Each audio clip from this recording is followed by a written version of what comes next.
Salut, c'est Trado, je suis content de vous retrouver pour la mise à jour des zones d'accumulation rationnelle sur les cryptos majeures. Je vous rappelle que ce format ne s'adresse pas aux traders, il s'adresse aux investisseurs, à ceux qui veulent accumuler pour un horizon de long terme, que ce soit pour la retraite, pour la transmission, mais il ne s'agit pas ici de vendre, il s'agit uniquement d'accumuler petit à petit au meilleur prix.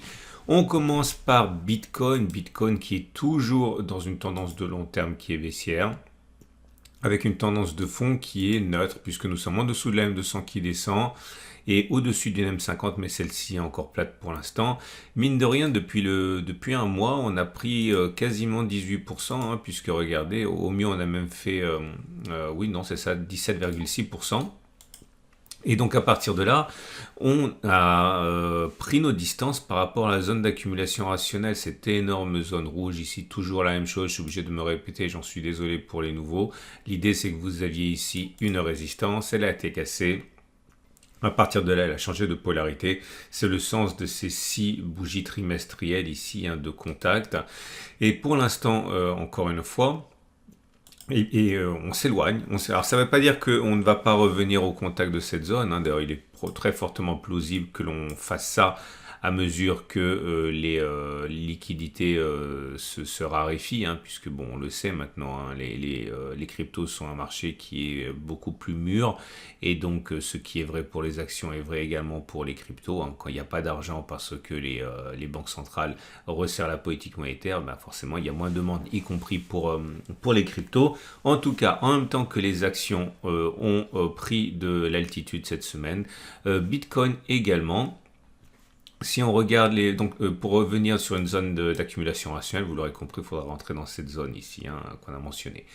Vous remarquerez également que les bougies Aiki Nashi pour l'instant, eh bien, présentent un profil plutôt agréable, hein, puisque vous avez des bougies vertes. Ça faisait longtemps qu'on n'avait pas eu de bougies vertes sans mèche basse, ce qui veut dire que la pression est clairement à l'achat pour l'instant, et qu'il est plus plausible que l'on aille plus haut, que l'on ait fait les plus hauts.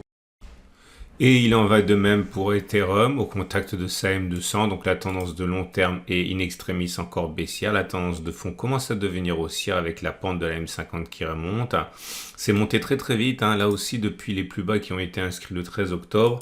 On a pris voilà 40%, hein, sur Ethereum, ça va trop vite. Il est plausible, hein, que l'on ait encore une attaque baissière avant de repartir éventuellement vers le haut. J'ai du mal à croire que après autant de temps passé sur cette zone de résistance, de support, de zone d'accumulation rationnelle, eh bien on ne revienne pas un petit peu tester cette zone. En tout cas, ce sera notre prochaine zone d'accumulation rationnelle pour ceux qui n'ont pas eu le temps d'acheter, mais enfin ça m'étonnerait, puisque si vous étiez intéressé par l'Ethereum, vous aviez déjà eu beaucoup des semaines et des mois d'occasion pour accumuler. En tout cas, pour l'instant, on l'aura compris, c'est pas mal. On n'est pas au moment où je parle en zone d'accumulation rationnelle.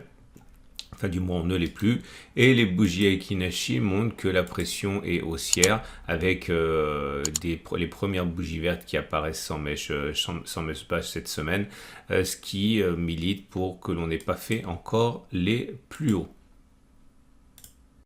Et voilà Binance Coin. Alors Binance, c'est dans une situation également très intéressante. On est à l'extrême limite de la zone d'accumulation rationnelle géante des 212,355. Alors évidemment, si vous découvrez mon format, vous pensez qu'il y a une faute de frappe, mais non.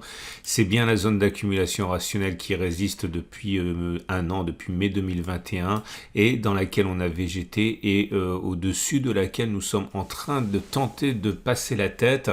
Alors là encore, hein, on va pas se désoler si c'est le cas. On a eu tellement de temps pour accumuler du Binance Coin si on était intéressé, qu'il serait peut-être temps que le potentiel se déclare, si encore une fois on a décidé de partir bredebon. En tout cas, nous sommes, je le répète, dans les toutes dernières fractions, hein, de cette énorme zone d'accumulation rationnelle. La tendance de long terme et la tendance de fond sont plutôt favorables, hein. Alors certes, la M200 descend toujours, mais la M50 monte. Autrement dit, la tendance de fond est clairement haussière. Les bougies Aiki, regardez sur la bougie de jeudi, hein, la progression a été de 7,6%. Il y a vraiment du potentiel, d'autant que si on regarde des bougies Aiki-Nashi, il y a confirmation avec une succession impressionnante de bougies vertes et même 3 bougies vertes actuellement sans mèche basse, hein, ce qui signifie qu'il est plus plausible que l'on continue de monter plutôt qu'on ait fait les plus hauts. Là aussi, on se demande si on aura une dernière occasion d'acheter plus bas, tant on a passé de temps dans cette zone. Regardez ici, il ne faut pas crier victoire trop tôt. On a pris sur cette séquence 85% avant d'en abandonner 25 dans la descente, donc on ne sait pas ce qui va se passer, mais ou là encore là, regardez, hein, vous voyez, on a déjà visité toute cette zone, hein, on a fait plus 80, enfin plus 60 avant de finalement faire moins 45 et de revenir sur le niveau préalable. Donc on ne sait pas ce qui va se passer, c'est pour ça que la méthode d'accumulation rationnelle est intéressante, parce que vous ne réfléchissez pas, tant qu'on est en zone d'accumulation rationnelle, on accumule et après advienne que pourra. Mais on l'aura compris, hein, il y a des choses quand même plutôt encourageantes pour la suite. Et on passe à Ripple. Ripple qui a connu également jeudi une très belle journée avec une progression de, pour ne pas dire 10%, 9,9.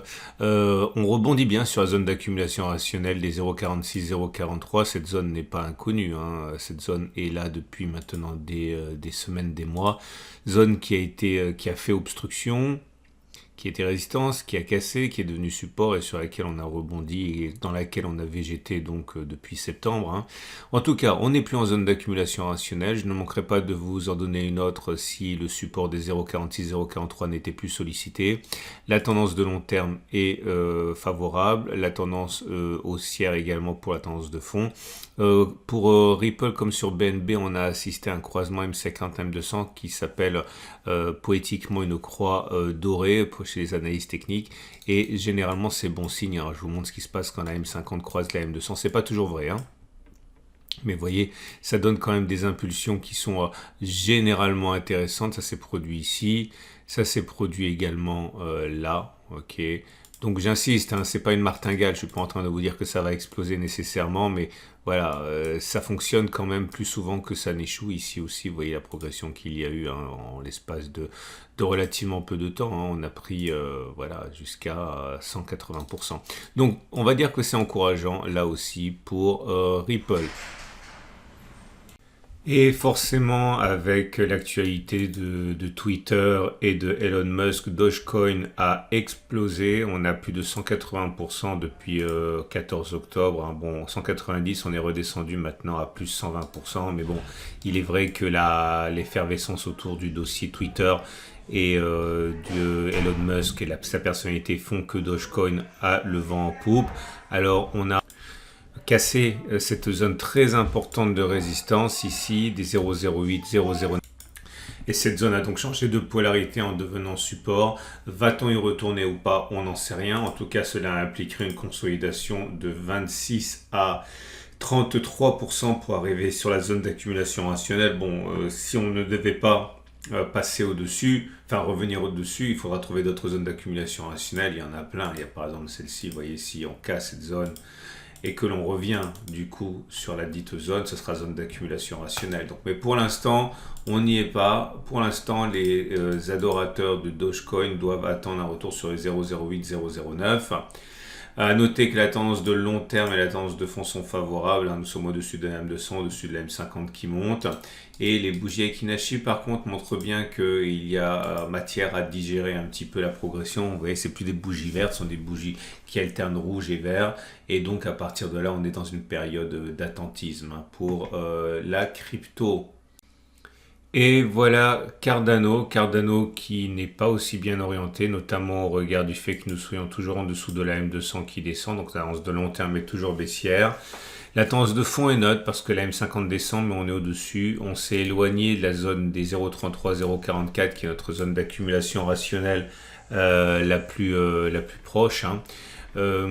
Pour l'instant, je ne vois pas d'autres zones pertinentes. Alors, il y en a une petite qui est ici, mais elle n'est pas forcément très pertinente, encore une fois. C'est une petite zone comme ça qui a d'autant moins de légitimité. On parle ici de la zone des 0,38, 0,385. Hein. Donc c'est possible éventuellement d'accumuler sur cette zone. Je vois pas trop, encore une fois, d'autres zones d'accumulation rationnelle pour Cardano. Par contre, il faut pas éluder quand même que la crypto a fait une belle séance jeudi, hein, avec 8,2%, et ce qui nous amène à une progression en l'espace d'une semaine, hein, de 13%, ce qui est sûr très très loin de certaines autres cryptos, mais on va dire qu'une certaine dynamique est lancée. Les bougies Ekinashi montrent que, vous voyez, c'est des bougies vertes sans mèche basse, donc ce sont des bougies qui sont pour l'instant haussières. Hein. Et on va terminer avec Solana qui a connu un parcours très intéressant. L'espace de 2 séances, Solana a pris 26% avant de se rétracter un petit peu.